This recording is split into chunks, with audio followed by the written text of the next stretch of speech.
Welcome to Coach Bennett's podcast, where every run has a purpose, where kindness is hardcore, where this is about running, and this is not about running, where every starting line is a finish line in disguise, where rambling still gets you where you need to be, where pineapple will never ruin your pizza, and the sodas, adult and not adult kind, are always cold, and where there is room on the starting line for everybody. I'm Coach Bennett. Thank you for letting me be a part of your day. Let's get started. Welcome to episode 37.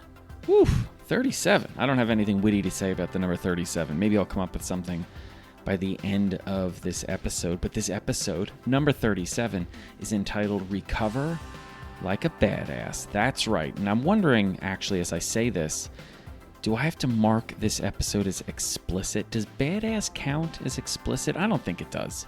I don't think it's explicit. Badass, right? Anyway, recover like a badass. And I'll tell you where my inspiration for this episode came from. Well, it's twofold. That's right. I said twofold. I'm being pretentious right off the bat. One, I wrote a newsletter about a year ago, Recover Like a Badass, that predominantly had to do with sleeping. And the second reason is because my youngest is sick and has been unable to run for many days now and has been focusing on recovering, because that is what she should be focusing on right now, which is simply healing and recovering. And I thought, you know what, this would be a good opportunity to talk about recovery. We seem to talk about the mindset and the physical aspects of running all the time. Why not talk about the in-between, the recovery part? Because I'll tell you what, great running is dependent on great recovery. So if you know how to recover great, you've got a better chance of running great. Hence, episode 37, Recover Like a Badass. And I'm going to start exactly where I need to start. And I'm probably going to really follow up on this first one with a number of things that you're already doing. And that's kind of how I like to coach. I like to start with, what are you doing now? And then we will actually try to do what you're already doing, just better. See, I find it easier to work with an athlete and say, let's start with the foundation of what are you doing already. So now I'm not adding anything new to your life. I'm just saying, hey, you're already doing this. I'm going to give you a couple of ways on how you can do it better, and that will actually lead to your running being better right off the bat. So this has nothing to do with you actually having to run more or run faster or run more hills or run more speed runs or run your recovery runs on a different surface. It has nothing to do with that. You're already doing these things. Let's just do these things better. And I'm going to start with something that you do more than just about anything else, or at least attempt to do more than you do just about anything else, and that's sleep. Yeah, because the best recovery is going to happen while you sleep. That's right. It's absolutely essential to better running. I'm not saying you can't run well with very crappy sleep, but you'll run better with better sleep, which is just something that people need to understand. Now, don't panic. I'm not going to do what lots of people do when they talk about sleep, which is you need X hours of sleep. Remember, I'm not going to ask you, at least initially, to do anything more than you're already doing. So if you're getting 6 hours of sleep, I'm not going to try to convince you to go to bed 2 hours earlier or an hour earlier and get out of bed an hour later to get 8 or 9 or 10 or whatever hours of sleep would be ideal, because we don't often live in an ideal situation. I will say, if you can sleep better and sleep more, that's probably fantastic. So if you can pull that off, wonderful. But I'm going to assume you can't come up with 2 extra hours or 3 extra hours of sleep every single day. But what I'm going to focus on is, let's just deal with the amount of sleep that you're getting and make it better sleep.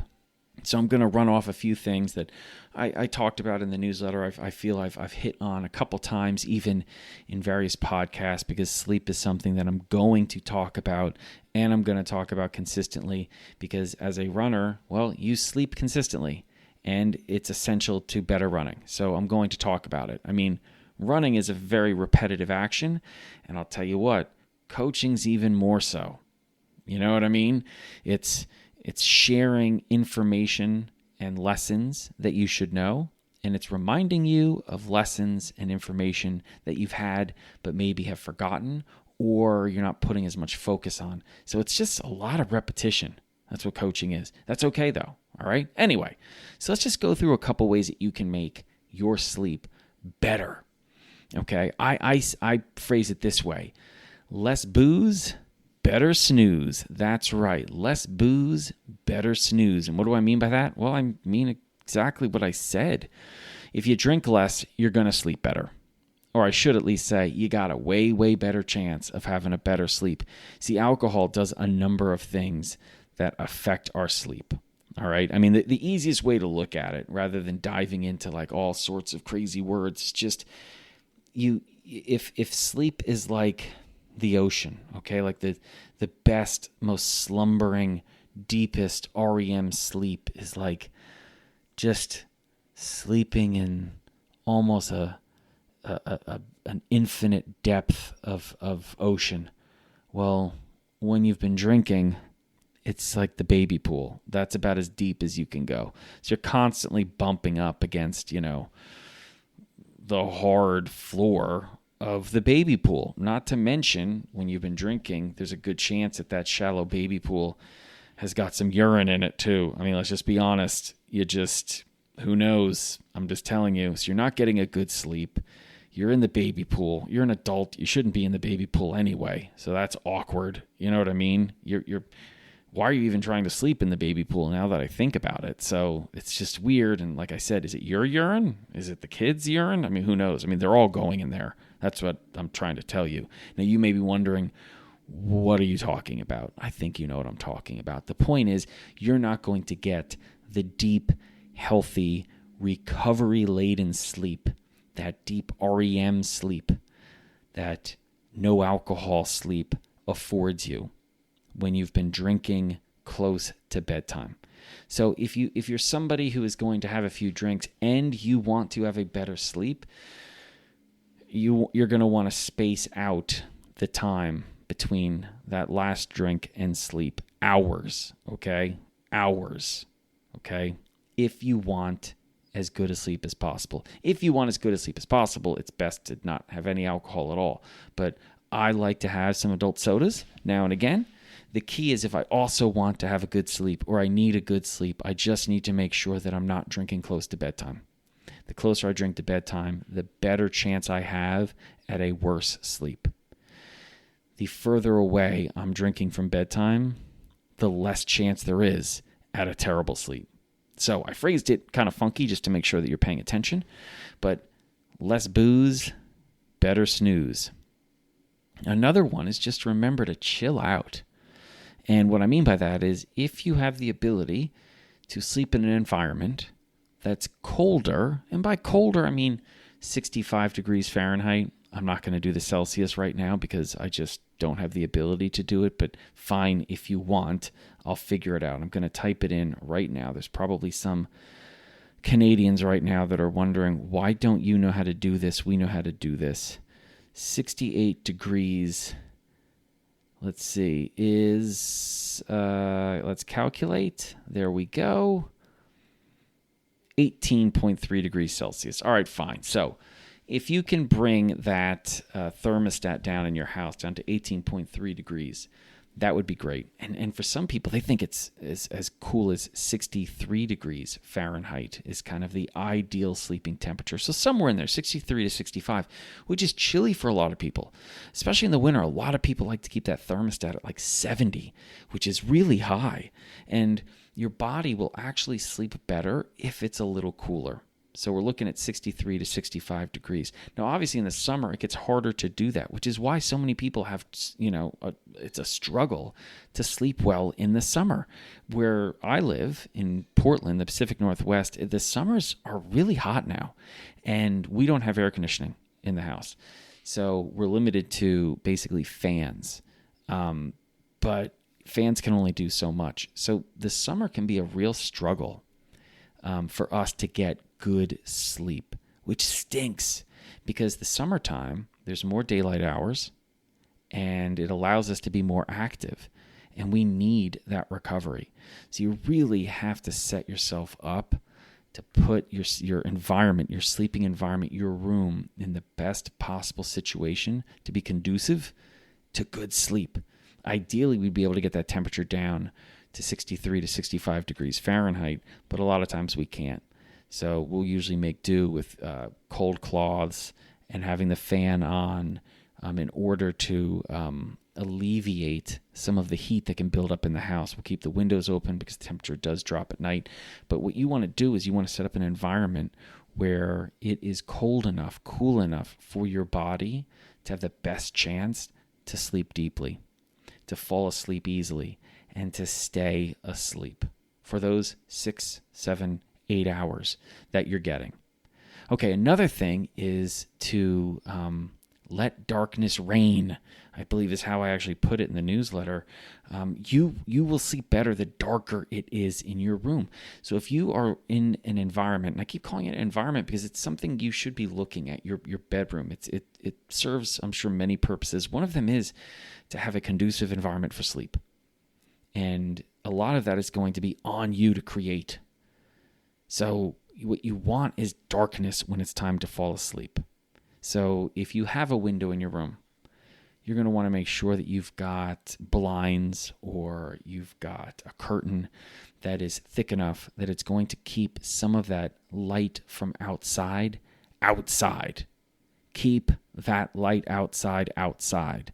Do what you can to keep it from getting inside into your sleep environment, your little cocoon that you're building, so you can hibernate overnight, so you can wake up restored, refreshed, recovered.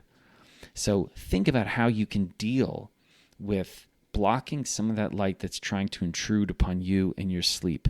It's the same thing with your door. A lot of times you'll have a pretty significant gap between the floor and the bottom of your door where an incredible amount of light can come in. So if you have roommates or family members that are going to be staying up later, maybe speak with them about keeping that hallway light off, or at a minimum, maybe you can put some type of a like duster at the bottom of the door to block that light, because keeping any and all of that light out is only going to, again, increase your chances of having a great sleep. Okay, and another thing to really help you recover is, again, we're runners, we're creatures of habit, is to develop a sleeping habit. Now, I'm not telling you that you have to, have some type of checklist of what you're doing at nighttime, but if recovery is important to you, if getting a better sleep is important to you, if trying to find a way to get better runs happening is important to you, then this is something you should think about. And that's developing some type of structure to going to bed. Now, this is something that when I have done it has helped dramatically. It's as simple as there was a couple months in a row where about an hour out from going to bed, I would make some tea. I know, relax. I'd have some tea. Tea is fantastic. I love it. And it would be some type of like a sleepy time tea, like a nighttime tea. I don't even know what they put in it, but it makes me feel like, okay, I'm winding down. There's no caffeine in it, obviously, but it's something that signals to me after a week or 10 days of doing this in a row that, oh, we're starting to get ready for bed. And I would do this. I would get ready where I would set up stuff for tomorrow morning, so I would not be going to bed thinking, oh, what do I have to pack for tomorrow morning? Or what is my schedule for tomorrow? What do I have going on tomorrow? So I would spend a little bit of time drinking this tea, looking at tomorrow's schedule, packing what I need to pack if I have to leave the house, preparing what I need, for waking up if I'm going to have like something to eat before I take off, or, cleaning out the coffee maker so I know in the morning I can just go right in. It's amazing how much stress relief is involved with simply checking in on tomorrow, today. Believe me, you'll go to bed and all of these thoughts that normally race through your mind of what do I have going on tomorrow? Where do I have to be? When do I have to be there? When do I need to leave? Where's my shirt? Where are my shoes? Where are my socks? How much coffee do I have? If you do this before you get into bed, you are inducing relaxation because the stress associated with all of those unknown answers to those questions that you're starting to ask yourself, they're gone. You know the answers. So what I would do is I'd have the tea. I'd go through kind of tomorrow, little by little, meaning the packing, the schedule, all of that good stuff. I would do the teeth being brushed. I'd take my contacts out, all that good stuff. I'd say goodnight to everyone in the house, the love yous, all that stuff. Get into bed, and I would read. Not on my phone. I would read. I always have 2 books I'm reading, one nonfiction, one fiction, and I would read. I'd try to read from both of them, but if one of them was really pulling me, I would just read from one until my eyes got fatigued, until I got tired, until the habitual experience of getting ready to bed had signaled enough inside me of not only are we now getting ready for bed, we are in bed, we are ready now to start to fall asleep. I'd have hopefully the temperature at a chilly setting.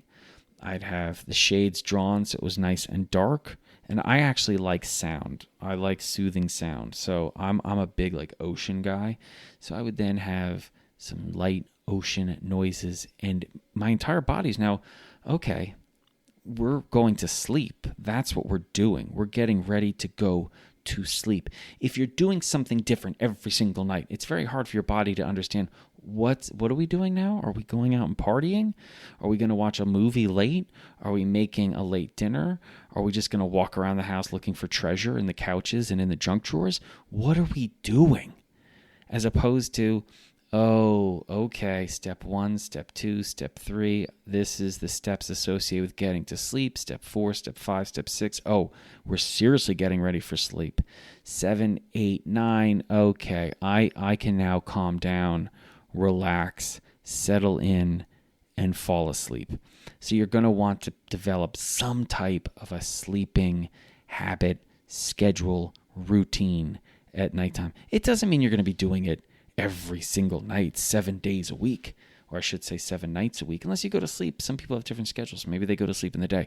The point is, it doesn't have to happen every single night for it to become habitual and to trigger what it wants to trigger, which is your body relaxing and getting into a state of comfortability where it feels okay to go to sleep. I'll give you an example. The reason why coaches have you do a warm-up, do drills, do some strides in the stretching, shake your arms out, jump up and down a few times on speed run days is because we're trying to get you to understand this is not a normal run. This is a speed run. Yes, there are reasons why it makes sense to do some strides and do some drills, but you could do strides and drills pretty much every single day. The reason why there's a different vibe on a speed run day is because a speed run day is different than a recovery run day. We want you more focused. We want you to be prepared for what you're about to take on. It's the same thing as race day.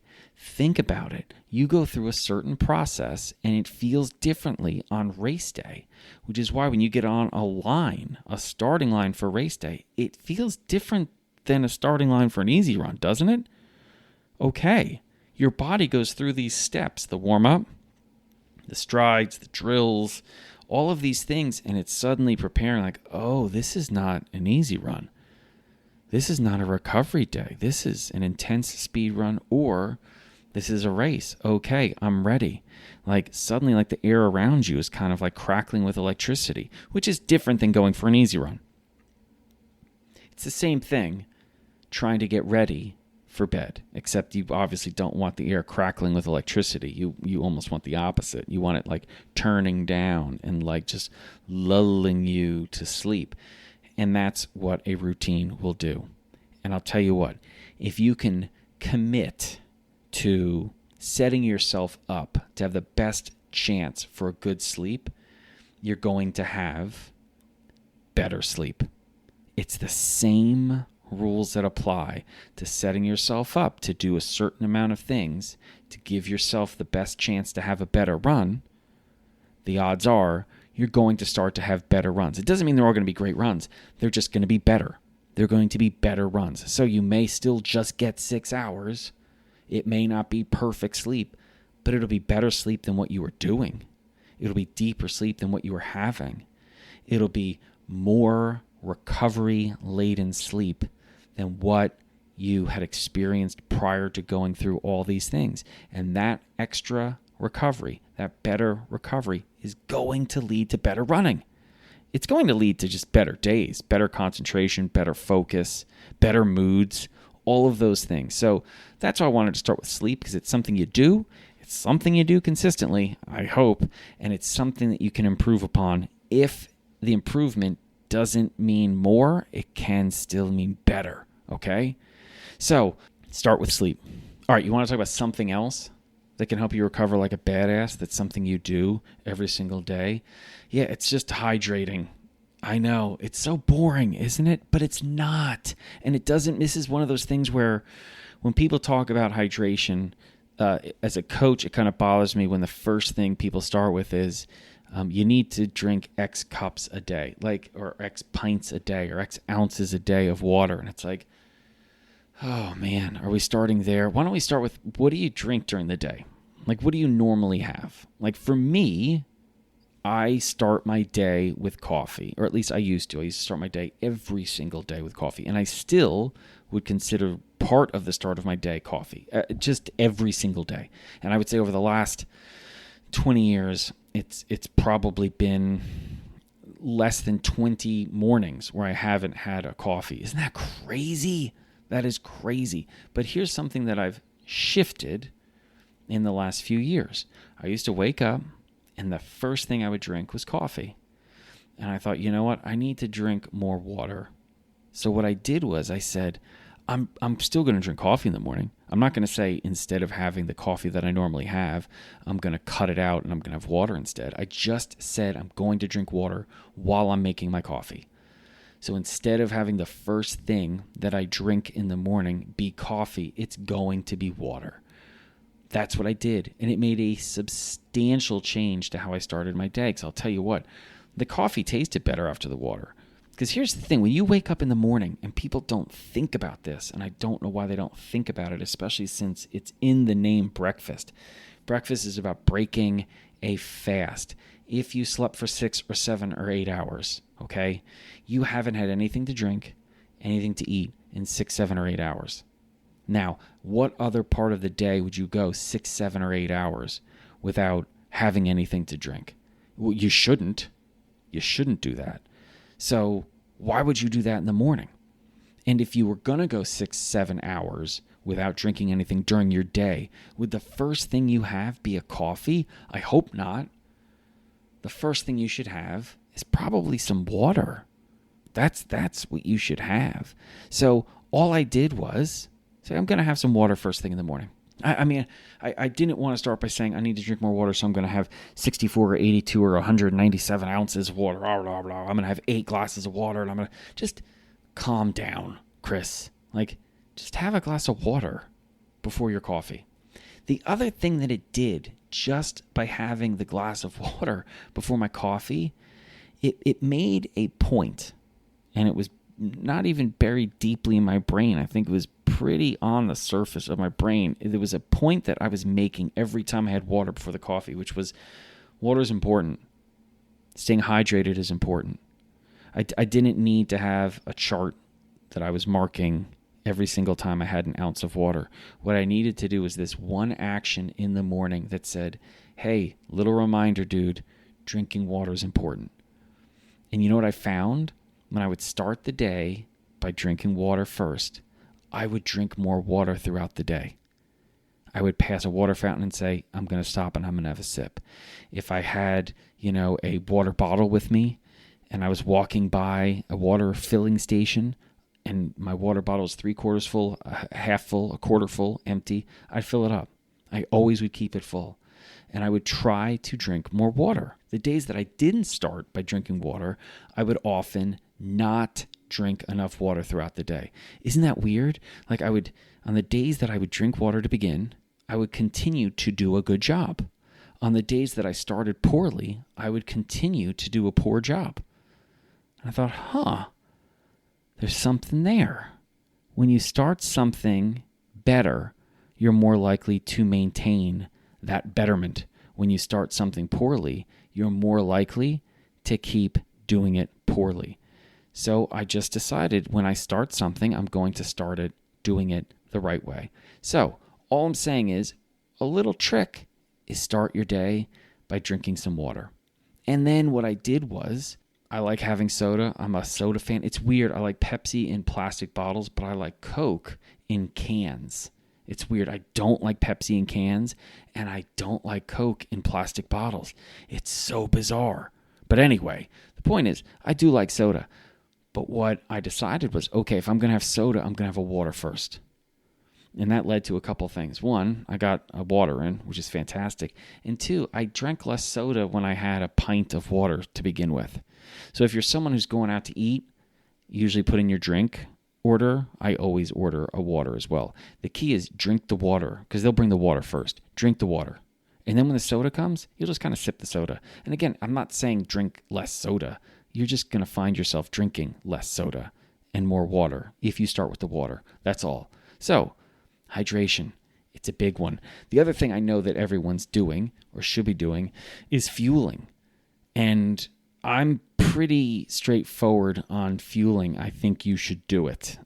I'm not going to get into food pyramids and things like that for a couple of reasons. One, I'm not knowledgeable enough to get into the excruciating details that are needed to talk in excruciating detail about fueling. But I will tell you this, how well you run and how well you recover is not about what you keep out, it's about what you put in. So when you're talking about fueling, when you're setting yourself up and what you're going to be eating and fueling, you should be thinking about what you're putting in. That should be what excites you. It should be stuff that tastes good, that you look forward to eating, and you should be reminding yourself that it's what you're putting in. That fuel is what's going to give you that fire. Your strength is going to come from what you're putting in, not from what you're keeping out. So I don't want to hear, celebrations about what you didn't eat. I don't care about that. I mean, I'll tell you what, like one of the most popular questions I get from somebody doing their first run is usually afterwards they say, well, what should I eat right now? And I'm like, well, what do you want to eat? And I remember I was in New York City once and there was a couple who came up and asked me this question and I threw it back at them, well, what do you want to eat? And they're like, well, if we hadn't run, we'd probably want to go out and get like a burger and a beer. And I said, well, why wouldn't you get a burger and a beer? What's the problem? Like, if that's what you want, go get a burger and a beer. Don't ruin your life when you start doing something great. And what I mean by that is too often when people discover a passion like running, they think they have to change their entire life. And what I like to tell them is running will change your life for the better. You don't have to change your life. It's going to happen. What you're going to find is you enjoy running, and running makes you feel good about yourself. And suddenly you find yourself having a water bottle in your hand. You find yourself reaching out to people to be a part of this, or exploring different parts of your neighborhood or your city that you didn't know existed. You find yourself challenging yourself in different ways and becoming more confident. You find yourself feeling like you've been empowered, that you can take greater risks, that you have greater abilities than maybe you thought you had. You're experiencing more success in your life. And once this starts to kind of percolate and start to bleed into the rest of your day, it starts to have you make decisions that, maybe are only tangentially associated with running. But, for instance, like with the fueling thing, like I know that, having lots of green stuff and yellow stuff and orange stuff on my plate is really good. So I'll give you like an example. I love salads, and that's a really great thing to have. So what I do is I love having a salad every day. So I'll make a salad. That's just the first thing I eat. It's not the only thing I eat. It's the first thing I eat. But I eat it and I know it's just really good for me. And it works well with when I'm making, spaghetti and meatballs. I love preceding that with a great kick-ass salad. I know that oranges are really good. Vitamin C, especially. Not orange juice. Orange juice is fine. I love orange juice. But having an orange is really great. And I know that vitamin C helps with recovery. So I'm finding things that I love. And one of the reasons why I love coaching is because it kind of forces me to read up on different foods, and I love food. I think the mistake that runners make is they think that what they're keeping out and not taking in is what's going to help them become a better runner. And that's just not true. It's always about what you're taking in. It's always about what you're taking in. And as a coach of athletes that have been ages, 8 to 80, I will tell you this. I'd rather you take anything in than nothing. So as far as I'm concerned, the only bad food is no food. Okay, I got another one for you that I'm hoping you're doing every single day, and that's laughing. I'll tell you what, one of the great recovery secrets of all time is laughter. If you want to recover better, if you want to deal with stress in a healthier way, and we'll talk about stress in a minute, but if you want to deal with stress in a better way, if you want to unleash endorphins, laugh your butt off. Be around funny people. Put funny things in front of you. Listen to comedy. Watch funny movies. Surround yourself with people with great senses of humor, and you will recover well. Laughter is one of the best things a coach can incorporate into his team's culture if that coach wants his team to recover as best as they can. Because I'll tell you what, one of the best things you can see as a coach after a really hard workout are your athletes just lazily sprawled out, just talking and laughing. And anytime I saw that, I thought, we just made this whole workout easier. We just made our recovery that much stronger. We just became so much better because we just worked out hard, and now we're laughing hard, which means we're recovering hard. Believe me, surround yourself with funny people. Open yourself up to laughter. If you can do that, you're going to recover better. Which also leads to dealing with stress, which sometimes demands you doing uncomfortable things, like having uncomfortable conversations, being in uncomfortable situations, dealing with uncomfortable experiences. But handling stress in a healthy way will aid recovery, because not dealing with that stress, which means that stress now is festering, will weaken you and will limit the amount of recovery and sometimes extinguish any recovery. Consistent excessive stress can weaken the immune system, can lead to sickness, and as a result can lead to injury. You have to deal with stress. And this is the thing. It takes strength, it takes confidence, it takes power, and that also means that asking for help when you're dealing with your stress demands strength and power and confidence. It is not weakness to ask someone for help. So if you're stressed out about something, simply talking to someone who can help, and sometimes that just means listen, hear you out, maybe give another opinion, or work with an expert who can help you deal with stress. That is going to help you recover. I mean, all you have to do is think about an area of your life where you had something stressful going on, and it was not being remedied, it was not being dealt with, it was festering, and then whatever it was, there was some type of reconciliation or conversation, or a toxic relationship was stopped, or a bad job you left, a new situation was established, whatever. There was a clearing of the air and the stress, maybe not completely, but in some cases, yes, but even if not so, dissipated enough where the level of stress diminished. And you were back to recovering. You were back to working on getting healthier or healing from whatever the situation was. If you want to run better, you have to deal with stress. I mean, if you think about it, running is a form of stress. It's a form of physical stress. It should be a positive stressor, not a negative stressor in your life, but it is a stressor, which is why you have to recover from it. It's the same way you need to look at the other aspects of your life. If there is stress occurring in your life, you have to recover from it. If you don't, you're doing the same thing as basically doing a hard workout every single day and running. How does that usually work out? I'll tell you how it works out. You either burn out mentally, physically, get injured, or get sick. Those are your 4 options. That's it. There isn't a good option. You don't work out hard every single day and unleash greatness in running. It's the same thing with a negative stressor. So if you have stress in your life, you got to deal with it. And if you can deal with it on your own, fantastic. If you can't deal with it on your own, fantastic. Be strong enough to ask for help. Because not only will your running improve, your life will improve. That seems like a good combo. You know what I mean? I think so. And again, it's going to lead to badass, kick-ass, big-ass recovery if you can deal with those things. So this is, I think, the foundation for really recovering like a badass. Honestly, I think sleeping well, hydrating, fueling, laughter, dealing with stress. I think those are really 5 fundamental areas that everyone, every single day has to work on, has the ability to work on, and can make those stronger aspects of their recovery. You can learn how to sleep better, even if it doesn't mean sleep more. You can learn how to hydrate better, even if it doesn't mean you're drinking, copious amounts of water. I think everyone can hydrate better, more intelligently.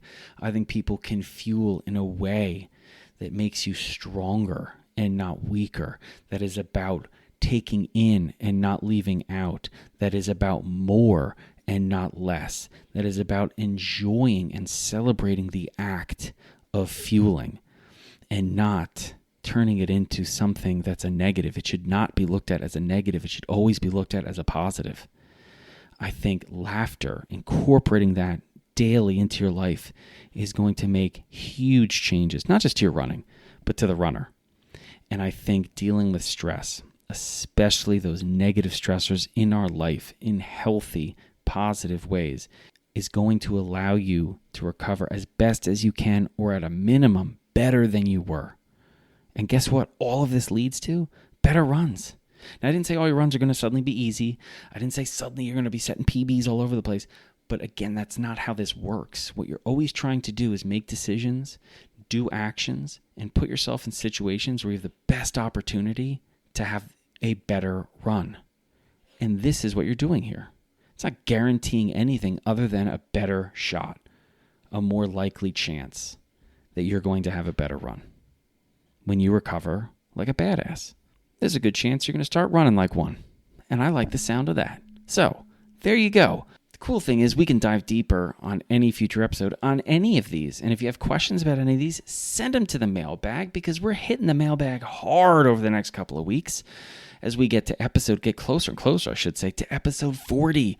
Like 40 sounds like kind of a big deal. You know what I mean? I'm looking forward to episode 40. So we're going to have that mailbag ripped open over the next couple episodes. I'm super excited about that. So send those in. You can send them into the address that's in the show notes. Speaking of show notes, I'll have a link to Recover Like a Badass, which is the Coach Bennett's newsletter from January of 2023 that really focuses on sleeping and a lot of the things that I hit on today. Also, if you haven't subscribed to Coach Bennett's newsletter, what are you doing? Subscribe to Coach Bennett's newsletter. And while you're at it, if you haven't subscribed to Coach Bennett's podcast, what are you doing? Subscribe to Coach Bennett's podcast.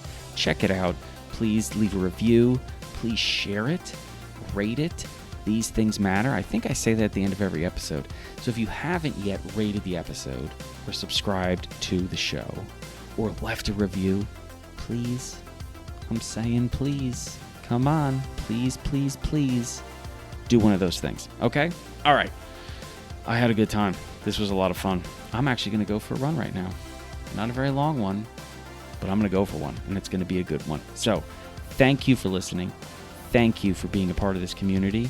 Take care of yourself. Take care of each other. Recover like a badass, and I'll see you on that next starting line. Thank you so much for listening to Coach Bennett's podcast today. And if you're not already following or subscribed to the podcast on whatever platform you're listening, well, I really wish you would because it helps a lot. Also, check out the show notes because you'll find a link to Coach Bennett's newsletter, as well as all the social media sites that I'm on. Places like Threads and Facebook and Instagram and Mastodon and YouTube, and even the artist formerly known as Twitter, whatever that dumpster fire is called today. You'll find a link to it because I'm on there. Thank you so much again for listening, and until next time, take care of yourself.